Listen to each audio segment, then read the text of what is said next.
Noswaith dda. O'n i'n meddwl sawl un ohonon ni heno sydd yn dod yn wreiddiol o Caerdydd. A gewch chi llaw i fyny os ydych chi eisiau. Ond swn i'n mentro dweud mae lleiafrif. A faint ohonon ni sydd wedi treulio oriau goriau ar yr A470, yr M4, yn dod i fan hyn. Achos bod ni gyd, fel dyn ni heno, wedi cynnill mewn un lle bod ni'n i gyd yn dod o gymaint o lefydd gwahanol. Felly dyma y gerdd Gwreichion.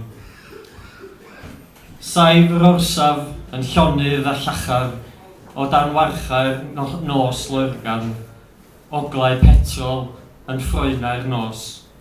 Y briffordd yn llafn boeth a Gwreichion anghyson yn gwibio ar hyd ei hawch cyn pellhau, pylu a diflannu gan adael dim ond iard disgwrs yng nghanol swildod y moelydd. Ond tra bo'r lôn yn Gwreichioni, fe wyddom fod taith o hyd i ni sy'n arwain i'r unlle. Yr unlle hwnnw lle cynnill holl ddafnau ifanc y goleuni anfoddog yn dywyniad mewn dinas.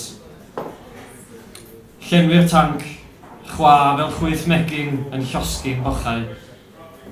A heno, pan wreichionw ninau i'r pair, bydd llanast y llawr, y sbwriel, y papurach, chwal, gwaddod parhaus y tir hwn, yn cydio, yn fflam, nes taflu un wawl oren dros genedl eirias.